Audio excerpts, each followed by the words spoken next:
Good morning friends. તો આપણે જે છે આપણી YouTube ચેનલની અંદર પાર્ટ 1 જે રાસાયણિક પ્રક્રિયાઓ અને સમીકરણો વિશે ચર્ચા કરતા હતા, તો જેની અંદર આજે આપણે પાર્ટ 7 છે ત્યાં આગળ પહોંચી ગયા છીએ અને આજે આપણો જે ભાગ છે એ છેલ્લો ભાગ છે. એટલે આજે આપણું ચેપ્ટર જે છે એ પૂરું થશે. તો અહીંયા આગળ આપણે ચર્ચા કરવાની છે. આપણે ગઈકાલે જે ચર્ચા કરી હતી જેની અંદર રાસાયણિક પ્રક્રિયાઓના જે પ્રકાર છે એના વિશે આપણે ચર્ચા કરી હતી કે જે સૌ પહેલા જે પ્રક્રિયા હતી એ સંયોગીકરણની હતી. ત્યારબાદ જે પ્રક્રિયા જોઈ આપણે વિઘટન પ્રક્રિયા જોઈ. ત્યારબાદની જે પ્રક્રિયા જોઈ તે વિસ્થાપન પ્રક્રિયા જોઈ. એના પછી છે એ દ્વિવિસ્થાપન પ્રક્રિયાઓ જોઈ અને હવે આપણે આજે છેલ્લી ઓક્સિડેશન અને રિડક્શન વિશે ચર્ચા કરવી છે. તો આપણને ખ્યાલ હોવો જોઈએ કે ઓક્સિડેશન અને રિડક્શન પ્રક્રિયાઓ એટલે શું અને એની વ્યાખ્યા વિશે સૌ પહેલા આપણને ખ્યાલ હોવો જોઈએ. તો ઓક્સિડેશન અને રિડક્શનની ઘણી બધી વ્યાખ્યાઓ થતી હોય છે. જેમ જેમ આપણે જે ધોરણોની અંદર આગળ વધતા જઈએ છીએ તેમ તેમ ઓક્સિડેશન અને રિડક્શનની જે વ્યાખ્યાઓ છે એ લાગુ પડતી હોય છે.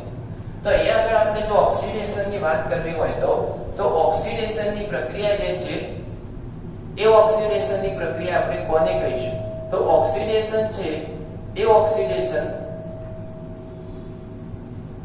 એટલે કે આપણે જો એની વ્યાખ્યા વિશે ચર્ચા કરવી હોય તો જે રાસાયણિક પ્રક્રિયાની અંદર જે ઘટકની અંદર ઓક્સિજનનો ઉમેરો થતો હોય એટલે કે જે પદાર્થની અંદર ઓક્સિજનનો ઉમેરો થતો હોય તો તેને આપણે ઓક્સિડેશન પ્રક્રિયા તરીકે ઓળખીએ છીએ. તો એક જે છે જેની અંદર ઓક્સિજનનો ઉમેરો થતો હોય તો ઓક્સિજનનો ઉમેરો થાય તો તેને આપણે ઓક્સિડેશન પ્રક્રિયા તરીકે ઓળખીએ છીએ. એ જ રીતે જો આપણે રિડક્શનની પ્રક્રિયા જોવી હોય તો રિડક્શનની પ્રક્રિયાની અંદર આનાથી ઉલટું થતું હોય છે કે રિડક્શન એટલે શું? તો રિડક્શન પ્રક્રિયા એટલે કે જેની અંદર ઓક્સિજન દૂર થતા હોય છે. તો અહીંયા આગળ જે છે એ આપણે બંનેની વ્યાખ્યા વિશે ચર્ચા કરીએ તો આપણે જે ઓક્સિડેશન એટલે કે જે પ્રક્રિયાની અંદર જે પદાર્થની અંદર ઓક્સિજનનો ઉમેરો થતો હોય તેને આપણે ઓક્સિડેશનની પ્રક્રિયા કહીએ છીએ અને રિડક્શન એટલે કે જે પ્રક્રિયાની અંદર ઓક્સિજન દૂર થતો હોય એને આપણે રિડક્શન તરીકે ઓળખીએ છીએ. તો શું આ એક જ વ્યાખ્યા છે? ના, આ ઉપરાંત પણ બીજી અન્ય વ્યાખ્યા છે. અહીંયા આગળ આપણે ઓક્સિજનની વાત કરી. જો હવે આપણે હાઇડ્રોજનની વાત કરવી હોય તો ઓક્સિડેશનની અંદર ઓક્સિજન જો ઉમેરાતો હોય તો એની બીજી વ્યાખ્યા આપણે એમ કહી શકીએ કે ઓક્સિડેશન એટલે કે જે પદાર્થની અંદર ઓક્સિજન ઉમેરાય તે પણ કહી શકાય અને બીજું જે પદાર્થમાંથી હાઇડ્રોજન દૂર થાય એને પણ આપણે ઓક્સિડેશનની પ્રક્રિયા કહીએ છીએ. એટલે ઓક્સિડેશનની અહીંયા આગળ આપણી પાસે બે વ્યાખ્યા થાય છે. એક ઓક્સિજનનો ઉમેરો થતો હોય અને બીજું છે એક હાઇડ્રોજન દૂર થતો હોય તો જે છે એ પ્રક્રિયા આપણને ખ્યાલ આવે અને આ જે બંને જે છે એની વ્યાખ્યા થાય છે. એ જ રીતે જો આપણે રિડક્શનની વાત કરીએ તો રિડક્શન એટલે શું? તો જેની અંદર ઓક્સિજન દૂર થાય અથવા તો જેની અંદર હાઇડ્રોજનનો ઉમેરો થાય. તો હાઇડ્રોજનનો જો ઉમેરો થાય તો તેની અંદર આપણે કહી શકીએ કે આ જે છે એ રિડક્શનની પ્રક્રિયા છે. આ ઉપરાંત પણ એની ઘણી બધી વ્યાખ્યાઓ છે કે જે રાસાયણિક પ્રક્રિયાની અંદર પદાર્થનો ઓક્સિડેશન આંકની અંદર વધારો થતો હોય એ જે છે એ પણ ઓક્સિડેશન પ્રક્રિયા કહેવાય અને જે રાસાયણિક પ્રક્રિયાની અંદર ઓક્સિડેશન આંકનો ઘટાડો થતો હોય તેને પણ આપણે રિડક્શન પ્રક્રિયા તરીકે ઓળખીએ છીએ. તો આ જે વસ્તુ હતી એ જુદી જુદી વ્યાખ્યાઓ પર આધારિત રહેલી છે. અહીંયા આગળ આપણે માત્ર બે જ પ્રકારની વ્યાખ્યા જોઈશું કે ઓક્સિડેશન એટલે ઓક્સિજનનો ઉમેરો થવો અથવા તો હાઇડ્રોજન દૂર થવું. એ જ રીતે રિડક્શન એટલે ઓક્સિજનનો દૂર થવો અને હાઇડ્રોજનનો ઉમેરો થવો. આ જે છે એ આપણી ઓક્સિડેશન અને રિડક્શનની પ્રક્રિયા થઈ. તો અહીંયા આગળ ઓક્સિડેશન અને રિડક્શનની પ્રક્રિયા જે છે એ જોઈ. આ બંને જે પ્રક્રિયાઓ છે એના વિશે આપણે હવે આગળ ચર્ચા કરીશું અને એના સમીકરણ વિશે પણ આપણે આગળ જોવાનું છે. તો આપણે એક ઉદાહરણ લઈએ કે ધારો કે આપણી પાસે કોપર જે છે એ કોપરનો થોડો ભૂકો રહેલો છે. એ કોપરને આપણે ગરમ કરવાનું છે. તો આપણે જ્યારે કોઈ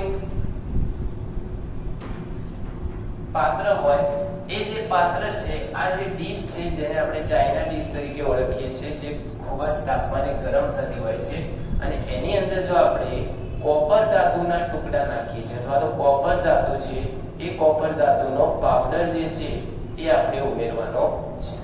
હવે આને એક પેન્સિલ બર્નર લેવાનું છે અને એ બર્નર દ્વારા જ્યારે તેને ઉષ્મા આપવામાં આવે છે ત્યારે તે ગરમ થતો હોય છે, અને આ જે ગરમ પદાર્થ છે એને ઉષ્મા આપણે આપીએ છીએ ત્યારે તે હંમેશા કોઈ પણ પદાર્થને જ્યારે ગરમ કરવામાં આવે છે એટલે તેનું દહન થાય, અને દહન હંમેશા ઓક્સિજનની હાજરીની અંદર જ થતું હોય છે. એટલે આપણને ખ્યાલ આવ્યો કે કોપર ધાતુ હોય કે અન્ય કોઈ પણ ધાતુ હોય, જ્યારે તેને ઉષ્મા આપવામાં આવે ત્યારે તે ઓક્સિજન સાથે પ્રક્રિયા કરશે. તો અહીંયા આગળ જો આપણે એનું સમીકરણ લખવું હોય તો જે કોપર જે છે એ કોપર જે છે ઓક્સિજનની હાજરીમાં દહન પામે છે, અને જો ઓક્સિજનની હાજરીમાં દહન પામતો હોય તો એ ઓક્સિજન સાથે જોડાશે અને CuO એટલે ક્યુપ્રસ ઓક્સાઇડ બનાવે છે. તો આ જે છે એ આ જે પ્રક્રિયા કરી એનું રાસાયણિક સમીકરણ છે. આ રાસાયણિક સમીકરણને જો આપણે સંતુલિત કરવું હોય તો અહીંયા આગળ ઓક્સિજનના 2 અણુઓ છે, જ્યારે અહીંયા આગળ માત્ર ઓક્સિજનનો એક જ અણુ છે, એટલે આપણે આને 2 વડે ગુણીશું. ત્યારબાદ આપણે જોઈએ કે કોપરના પણ 2 અણુ થયા છે, તો અહીંયા આગળ આપણે કોપરને પણ 2 વડે ગુણીએ છીએ, અને આપણને જે આ પદાર્થ મળે છે એ નવો પદાર્થ ઉત્પન્ન થાય છે, જે અહીંયા આગળ આપણે ઉષ્મા આપી ત્યારે ઉત્પન્ન થયો હતો. અને જ્યારે આ પદાર્થને ઉષ્મા આપી અને જે ક્યુપ્રસ ઓક્સાઇડ બને છે તેનો રંગ જે છે એ કાળા રંગનો આપણને પ્રાપ્ત થાય છે. એટલે કે જે આપણો નવો પદાર્થ બન્યો છે એ કાળા રંગનો બનેલો છે. અહીંયા આગળ જો આપણે પ્રક્રિયા જોવા જઈએ તો ઓક્સિડેશનની પ્રક્રિયા થઈ છે કે રિડક્શનની પ્રક્રિયા થઈ છે એ આપણે સમજવું જરૂરી છે.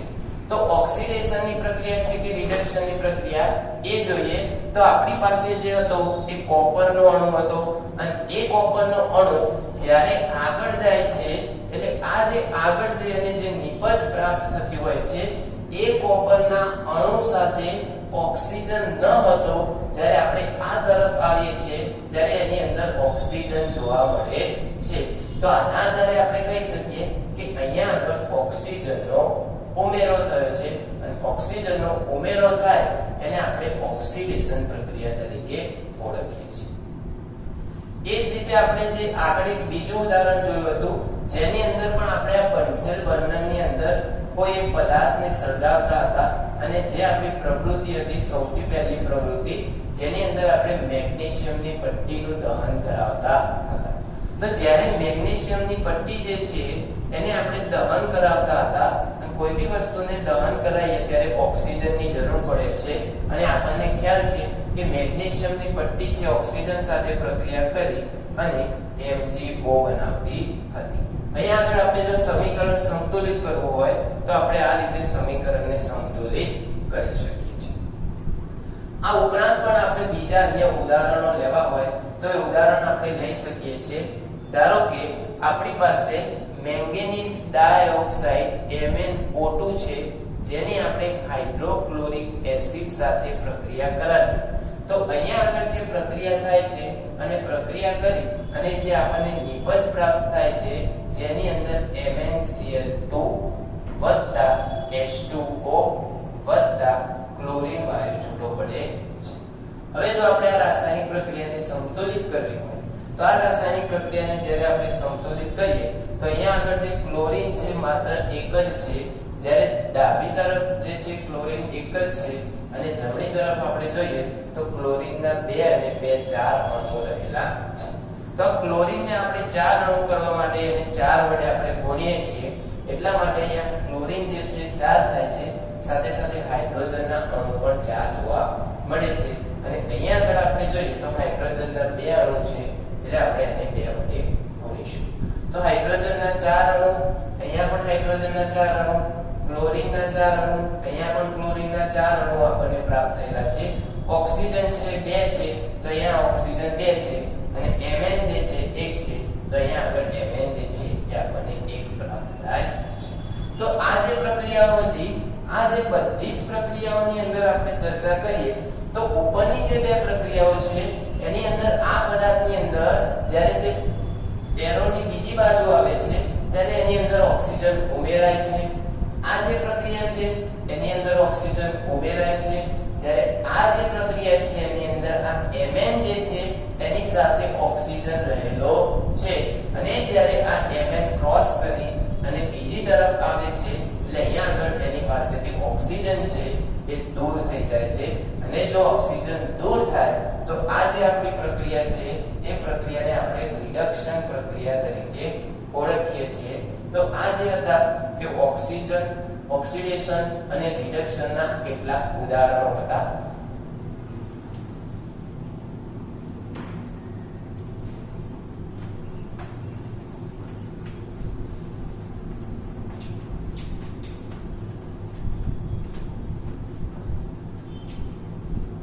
તો હવે આપણે આગળ એક ચર્ચા કરવી છે બીજી પ્રક્રિયાની, જેની અંદર આપણે જોવું છે કે ઓક્સિડેશન અને રિડક્શન. તો ઓક્સિડેશન ની અંદર આપણે જોયું કે ઓક્સિજનનો ઉમેરો થતો હોય અથવા તો હાઇડ્રોજન દૂર થતો હોય. એ જ રીતે રિડક્શન ની અંદર આપણે જોયું કે હાઇડ્રોજન ઉમેરાતો હોય કાં તો ઓક્સિજન દૂર થતો હોય. પણ કોઈ એક એવી પ્રક્રિયા છે કે જેની અંદર ઓક્સિજન ઉમેરાતો પણ હોય અને હાઇડ્રોજન દૂર પણ થતો હોય, એટલે કે હાઇડ્રોજન પણ ઉમેરાતો હોય. તો બંને જેની અંદર પ્રક્રિયા થતી હોય એટલે કે એવી પ્રક્રિયા કે જેની અંદર ઓક્સિજન પણ લાગે અને એટલે કે ઓક્સિડેશન પણ થાય અને રિડક્શન થાય, એવી જો પ્રક્રિયા હોય તો એને આપણે રેડોક્સ પ્રક્રિયા તરીકે ઓળખીએ છીએ.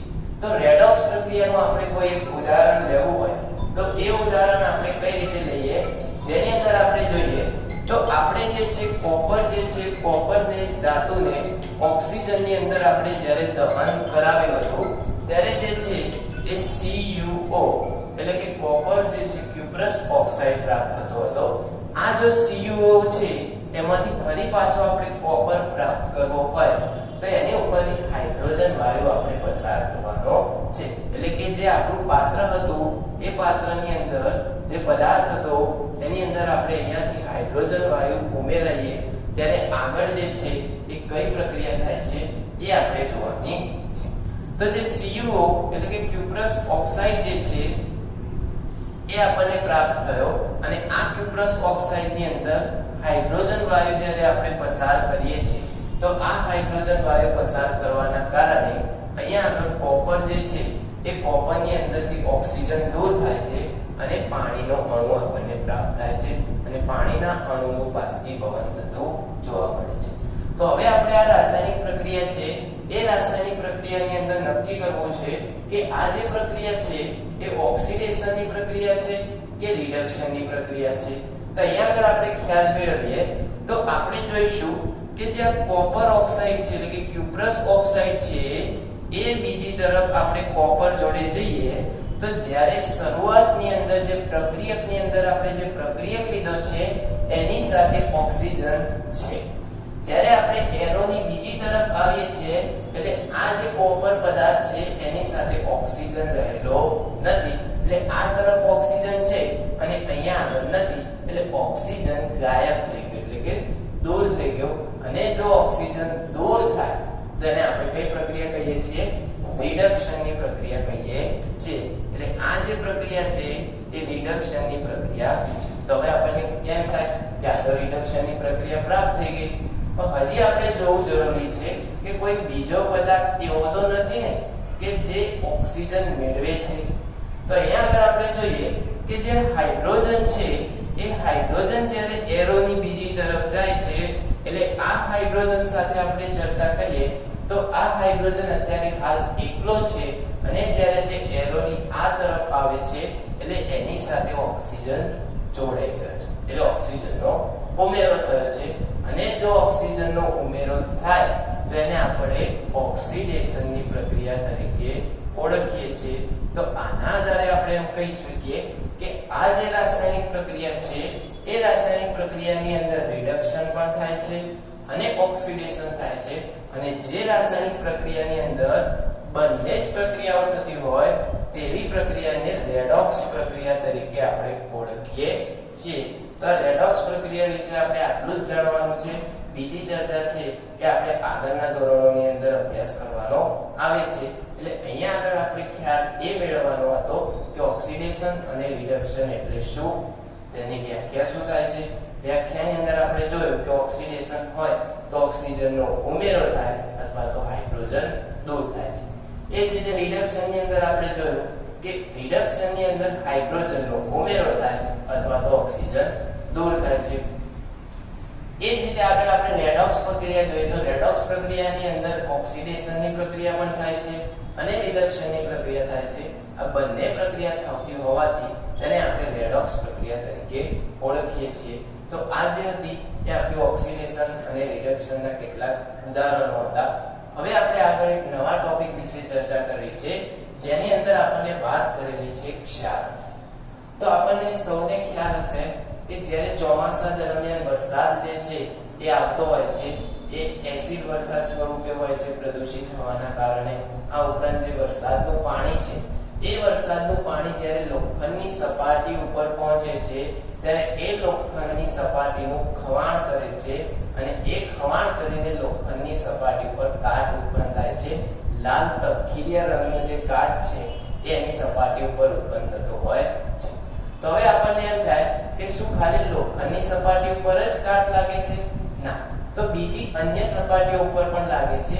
આપણને ખ્યાલ છે કે આપણે જ્યારે તાંબાના વાસણો જે છે એ દિવાળી દરમિયાન ઘરે ઘસવા માટે સાફ કરવા માટે બહાર કાઢતા હોઈએ છીએ ત્યારે એ જે તાંબાના વાસણો છે એના ઉપર લીલા રંગનું પડ જામેલું હોય છે. તો એ લીલા રંગનું જે પડ જામેલું છે એ પણ જે છે તાંબાને ઉપર રહેલું કાટ જ કહી શકીએ આપણે. અને આ ઉપરાંત આપણે જ્યારે ચાંદીના કોઈ ઘરેણા અથવા તો કોઈ વાસણ લઈએ છીએ અને ખૂબ જ લાંબો સમય પડી રહે એટલે આપણે આપણા માતા પિતાને કહેતા સાંભળ્યા હશે કે ભાઈ આ જે ચાંદી છે કાળી પડી ગઈ છે. તો ચાંદી જે છે કાળી કઈ રીતે પડી જાય છે કે જ્યારે તે વાતાવરણના ભેજના સંપર્કમાં આવે છે તો એ ભેજના સંપર્કમાં આવવાના કારણે તેનું ક્ષારણ થાય છે એટલે કે કટાય છે અને જે ચાંદી છે એ કાળી પડી જતી હોય છે. તો આ જે છે ક્ષારણના કેટલાક ઉદાહરણો હતા જેની અંદર લોખંડ છે તો લોખંડની અંદર જે કઈ રીતે ક્ષારણ થાય છે એની અંદર લાલ તપકીરિયા રંગનો કાટ જોવા મળે છે. કોપરની અંદર લીલા રંગનો જોવા મળે છે જ્યારે ચાંદી જે છે એ કાળા રંગની થઈ જતી હોય છે. તો હવે આપણને પ્રશ્ન થાય કે જે આ કાટ છે એ કાટ જે છે વરસાદ દ્વારા ઉત્પન્ન થાય છે અને એને આપણે સરળતાથી દૂર કરી દેતા હોઈએ છીએ અથવા તો એને સાફ કરી અને એની ઉપરની સપાટી થોડી દૂર કરી અને સરળતાથી એની એ ધાતુ ફરી પાછી પ્રાપ્ત કરી શકાય. તો આની અંદર શું નવું ભણવાનું આવે છે? તો અહીંયા આગળ આપણે એ બાબતનું ધ્યાન રાખવાનું છે કે આપણા જે ઉદ્યોગ ધંધાઓ છે એ આ વાતાવરણની અંદર ભેજના સંપર્કમાં આવવાના કારણે જે લોખંડ કટાતું હોય છે એના કારણે ઉદ્યોગો અથવા તો ધંધાઓને દર વર્ષે લાખો કરોડોનું નુકસાન થતું હોય છે. હવે આપણને એમ થાય કે આટલા જે સામાન્ય કાટ જે છે લાગવાથી એટલું બધું તો કઈ રીતે નુકસાન થાય? તો આપણે એક ઉદાહરણ લઈએ કે ધારો કે આપણી જે ઇન્ડિયન નેવી છે એની પાસે એક આઈએનએસ છે, એક મોટું જહાજ જે છે એરક્રાફ્ટ કેરિયર છે. આ એરક્રાફ્ટ કેરિયર જે છે ખૂબ જ મોટું હોય છે અને એની જે વેલ્યુ હોય છે પણ ખૂબ જ વધુ પૈસાની હોય છે એટલે કે 5000 કે 10000 કરોડનું જે છે એ મોટું એરક્રાફ્ટ કેરિયર હોય. હવે એ એરક્રાફ્ટ કેરિયર જે છે એ હંમેશા દરિયાની અંદર જ તરતું હોય છે. એને વર્ષે 2 વર્ષે કે 3 વર્ષે જ બહાર લાવવામાં આવે છે. તે વર્ષો 6 મહિના સુધી પણ દરિયાની અંદર પ્રવાસ કરી શકે છે. હવે દરિયાનું જે પાણી છે એ ખૂબ જ ક્ષારયુક્ત હોય છે અને એ ક્ષારયુક્ત પાણી જે છે લોખંડની સપાટીને કટાવવા માટે ખૂબ જ જે છે એ નુકસાન કરે છે. તો એ જે નુકસાન કરે અને જો એના કારણે જે આપણું એરક્રાફ્ટ કેરિયર હોય એનું જે તળિયું જે છે જો ધીમે ધીમે ઘસાવા લાગે અને જો આપણું એરક્રાફ્ટ કેરિયરનું જો તળિયું ઘસાઈ જાય અને એની અંદર છિદ્ર પડી જાય તો એ છિદ્ર પડવાના કારણે એ જે એરક્રાફ્ટ કેરિયર છે એની અંદર 5 થી 10000 કરોડનું નુકસાન માત્ર એક એરક્રાફ્ટ કેરિયરને થતું હોય છે. તો તમે વિચારો કે આવા દેશની અંદર લોખંડના ઘણા બધા પુલો હોય છે, મોટા મોટા જહાજો હોય છે અને આ ઉપરાંત બીજી અન્ય કેટલીક વસ્તુઓ છે જેને કાટ લાગવાથી આપણા દેશને ઉદ્યોગ ધંધાઓને લાખો કરોડોનું નુકસાન થતું હોય છે. તો એ જે વાત હતી ક્ષારણની વાત હતી કે જ્યારે આપણે લોખંડ હોય એ લોખંડ જે છે એટલે કે જેની આપણે સંજ્ઞા છે Fe તરીકે ઓળખીએ છીએ અને આ Fe જે છે એ પાણીના સંપર્કમાં આવે છે ત્યારે તેની અંદર કાટ લાગવાની સંભાવના બનતી હોય છે અને જે કાટ જે છે એનું Fe2O3 XH2O આ જે છે એનું સૂત્ર જે છે એ આપણને મળતું હોય છે એટલે કે જે લોખંડનો જે કાટ હોય એની અંદર પાણીના અસંખ્ય અણુઓ રહેલા હોય છે એટલે કે ગણી ના શકાય એટલા. તો આ જે છે એક ક્ષારણની ઘટના હતી. ક્ષારણ કઈ રીતે થતું હોય છે એના વિશે આપણે ચર્ચા કરી. કઈ કઈ ધાતુઓ ઉપર થતું હોય છે એના વિશે આપણે ચર્ચા કરી અને આ ઉપરાંત ક્ષારણ થવાના કારણે આપણને કયા કયા નુકસાન થતા હોય છે એના વિશે આપણે ચર્ચા કરી. હવે નેક્સ્ટ છે ખોરાપણું. ખોરાપણું એ આપણને ખ્યાલ છે કે જ્યારે આપણે કોઈ તૈલીય પદાર્થ છે એ ઘરની અંદર અથવા તો કોઈ બજારની અંદરથી કોઈ મીઠાઈ છે અથવા તો ઘીની બનેલી વસ્તુ હોય અથવા તો કોઈ તળેલા સ્નેક્સ હોય એ જે બધી જે પ્રક્રિયાઓ છે એ જ્યારે આપણે એને કોઈ ડબ્બાની અંદર અથવા તો કોઈ સ્થાન ઉપર લાંબા સમય સુધી મૂકી રાખીએ તો એની જે સપાટી છે એકદમ સફેદ રંગની થતી જોવા મળે છે અને એના સ્વાદ છે એ સ્વાદની અંદર પણ ઘણો બધો ફેરફાર થતો હોય છે. તો આ રીતની જે પ્રક્રિયા છે એને આપણે ખોરાપણા તરીકે ઓળખતા હોઈએ છીએ જેથી કરીને આપણો જે ખોરાક છે એને નુકસાન થાય છે અને એને આપણે નાખી દઈએ છીએ. તો આ જે ખોરાપણું છે એ કઈ રીતે તો જે તૈલીય પદાર્થો છે ઘીની વસ્તુઓ છે તળેલા પદાર્થો છે એ સીધા હવાના સંપર્કમાં આવે છે એટલે એની સપાટી ઉપર પ્રક્રિયા થતી હોય છે અને સફેદ પડ એની ઉપર જામવા લાગતું હોય છે જેને આપણે ખોરાપણું તરીકે ઓળખીએ છીએ. તો આ ખોરાપણું જે છે એ તળેલા જે પદાર્થો હોય એની અંદર કઈ રીતે દૂર કરી શકાય તો આપણે સૌ જાણીએ છીએ કે જે આપણે બજારની અંદરથી જે સ્નેક્સ છે એના પડીકા લાવતા હોઈએ છીએ એની અંદર મોટા ભાગે 75% ભાગ હવાથી ભરેલો હોય છે અને 25% જ એની અંદર વેફર કે કંઈક અન્ય વસ્તુ હોય છે. તેવું શા માટે કરવામાં આવે છે કારણ કે જે હવા જે ભરેલી છે એ હવા જે છે બહારની વાતાવરણની હવાના સંપર્કમાં આવતી નથી અને આ જે પદાર્થનું ખોરાપણું થતું અટકાવે છે અને જે વેફર્સ અથવા તો અન્ય જે પેકેજિંગ જે હોય એના પડીકાની અંદર નાઇટ્રોજન વાયુ ભરવામાં આવતો હોય છે અને આ નાઇટ્રોજન વાયુના કારણે આપણે જે છે એ આપણા ખોરાકને જે છે એ જલ્દી બગડી જતો અટકાવી શકીએ છીએ. તો જે તળેલો ખોરાક છે એ પડીકાની અંદર મૂકવામાં આવે છે તે પડીકાની અંદર નાઇટ્રોજન વાયુ ભરેલો હોય છે જેથી કરીને ખોરાપણું થતા આપણે અટકાવી શકીએ છીએ. તો અહીંયા આગળ આપણે આજે 3 ટોપિક જોવાના હતા જેની અંદર આપણે ઓક્સિડેશન અને રિડક્શન વિશે ચર્ચા કરી કે જેની અંદર એની વ્યાખ્યા અને રેડોક્સ પ્રક્રિયા અને સમીકરણો વિશે ચર્ચા કરી. આ ઉપરાંત આપણે ક્ષારણ જે છે એ કઈ રીતે થાય છે હવાના સંપર્કમાં આવવાથી એ ભેજના સંપર્કમાં આવવાથી થતો હોય છે. આ ઉપરાંત એની અંદર કઈ સપાટી પર કઈ રીતે કયા કયા કલર જોવા મળે છે. આ ઉપરાંત એને અટકાવવાના ઉપાયો એ બધા વિશે આપણે ચર્ચા કરી. નેક્સ્ટ ચર્ચા કરી કે ખોરાપણું. તો ખોરાપણું જે છે પદાર્થની સપાટીને ખરાબ કરે છે અને એનાથી કઈ રીતે બચી શકાય એના વિશે આપણે ચર્ચા કરી. તો અહીંયા આગળ જે આપણો પાઠ છે એ પૂર્ણ થાય છે અને અહીંયા આગળ આપણને કેટલાક ક્વેશ્ચન છે એ અહીંયા આગળ આ ટોપિક વિશે આપેલા છે. તો અહીંયા આગળ આપણને કીધું છે કે લોખંડની ખીલીને કોપર સલ્ફેટના દ્રાવણમાં મૂકતા તેના રંગની અંદર ફેરફાર થાય છે.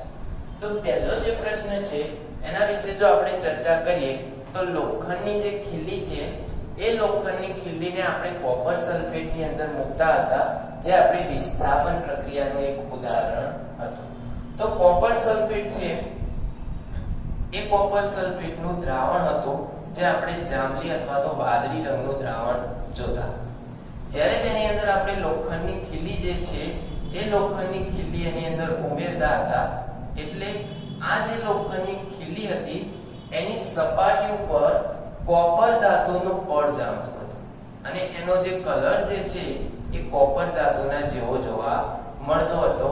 એનું કારણ શું છે કે જે આ દ્રાવણની અંદર CuSO4 હતો એ CuSO4 માંથી આ જે કોપરનો જે રંગ હોય એ દ્રાવણની અંદર જાંબલી અથવા તો વાદળી રંગનો હોય છે અને જ્યારે કોપર જે છે એના કારણે જે રંગ ઉદ્ભવતો હોય છે એ કોપર હવે આ દ્રાવણમાંથી આ ખીલીની સપાટી પર ચોંટે છે, એટલે કોપરનું પ્રમાણ છે એ ઘટે છે. અને જ્યારે કોપરનું પ્રમાણ ઘટશે તો આપણું જે દ્રાવણ હશે એ દ્રાવણનો રંગ ધીમે ધીમે આછો થતો જાય છે, કારણ કે જે કોપર છે એ બધું ખીલીની સપાટી ઉપર જોડાઈ જાય છે. તો આ જે હતો આપણો પહેલા પ્રશ્નનો આન્સર હતો. બીજો પ્રશ્ન આપણને કીધેલો છે કે દ્વિવિસ્થાપન પ્રક્રિયાનું ઉદાહરણ. કે ભાઈ દ્વિવિસ્થાપનની જે પ્રક્રિયા છે આપણે 1.10 ની અંદર જોઈ હતી, એ જે વિસ્થાપનની પ્રક્રિયા છે એની અંદર એક સિવાય એ જે સમીકરણો છે એના સિવાય એક બહારનું ઉદાહરણ આપણને લેવાનું કીધું છે. તો આપણે જ્યારે આગળની પ્રવૃત્તિ 1.2 જે છે એના વિશે ચર્ચા કરી હતી, તો એ વખતે આપણે જે ચર્ચા કરતા હતા એની અંદર લેડ નાઇટ્રેટ હતો. એ લેડ નાઇટ્રેટની આપણે પોટેશિયમ આયોડાઇડ સાથે પ્રક્રિયા કરતા હતા. અને આ પોટેશિયમ આયોડાઇડ સાથે પ્રક્રિયા આપણે જોઈએ તો લેડ નાઇટ્રેટ જેની અંદર PbNO3 જે છે એના વિશે આપણે ચર્ચા કરીએ. તો આ PbNO3 છે એની Ki સાથે પ્રક્રિયા થતી, એટલે KNO3 અને Pbi જે છે એ પ્રાપ્ત થતું. એટલે અહીંયા આગળથી એક પદાર્થ છે એ છૂટો પડી અને અહીંયા જોડાતો હતો અને બીજો પદાર્થ છે એ આ રીતે જતો. એટલે અહીંયા આગળ જે બંને પ્રક્રિયાની અંદર વિસ્થાપન થતું હતું, એટલે આને આપણે દ્વિવિસ્થાપનની પ્રક્રિયા કહી શકીએ. આ ઉપરાંત આપણને અહીંયા આગળ એક ઉદાહરણો આપેલા છે જેની અંદર સમીકરણ આપેલું છે અને સમીકરણની અંદર આપણને કીધેલું છે કે આ જે પ્રક્રિયા છે એ ઓક્સિડેશનની પ્રક્રિયા છે કે રિડક્શનની પ્રક્રિયા છે. તો અહીંયા આગળ આપણે જોઈએ કે આ જે સમીકરણ છે એની અંદર આપણને Na જે છે એ Na ની O2 વાયુ સાથે પ્રક્રિયા કરાવવાની કીધી છે અને આપણને જે છે 2Na છે એ પ્રાપ્ત થાય છે. તો અહીંયા આગળ જે છે Na આપણે જોઈએ તો એની સાથે ઓક્સિજનનો અણુ રહેલો નથી અને જે ત્યારે એરોની બીજી તરફ જાય છે એટલે આ Na ની સાથે આપણને ઓક્સિજનનો ઉમેરો જોવા મળે છે. અને જો ઓક્સિજનનો ઉમેરો થાય તો આ જે પ્રક્રિયા છે જેને આપણે ઓક્સિડેશનની પ્રક્રિયા કહીશું. એ જ રીતે આપણને એક બીજું ઉદાહરણ આપેલું છે જેની અંદર CuO H2O gives Cu H2O. તો અહીંયા આગળ આપણે જોઈએ તો આ જે કોપર છે એ ક્યુપ્રસ ઓક્સાઇડ છે એ જ્યારે એરોની બીજી તરફ આવે છે તો એ વખતે આ કોપર સાથે ઓક્સિજન હતો અને આ તરફ આવેલો ઓક્સિજન છે નહીં, એટલે ઓક્સિજન દૂર થાય અને જો ઓક્સિજન દૂર થાય તો આ જે પ્રક્રિયા છે એને આપણે રિડક્શન કહીશું. હવે આપણે જોઈએ કે અહીંયા આગળ જે છે એ હાઇડ્રોજન છે અને આ હાઇડ્રોજન જ્યારે એરોની બીજી તરફ આવે છે ત્યારે આ હાઇડ્રોજન સાથે ઓક્સિજન જોવા મળે છે અને જો ઓક્સિજનનો ઉમેરો થાય તો એની અંદર ઓક્સિડેશનની પ્રક્રિયા થાય. અને જે રાસાયણિક સમીકરણની અંદર ઓક્સિડેશન અને રિડક્શન બંને થતા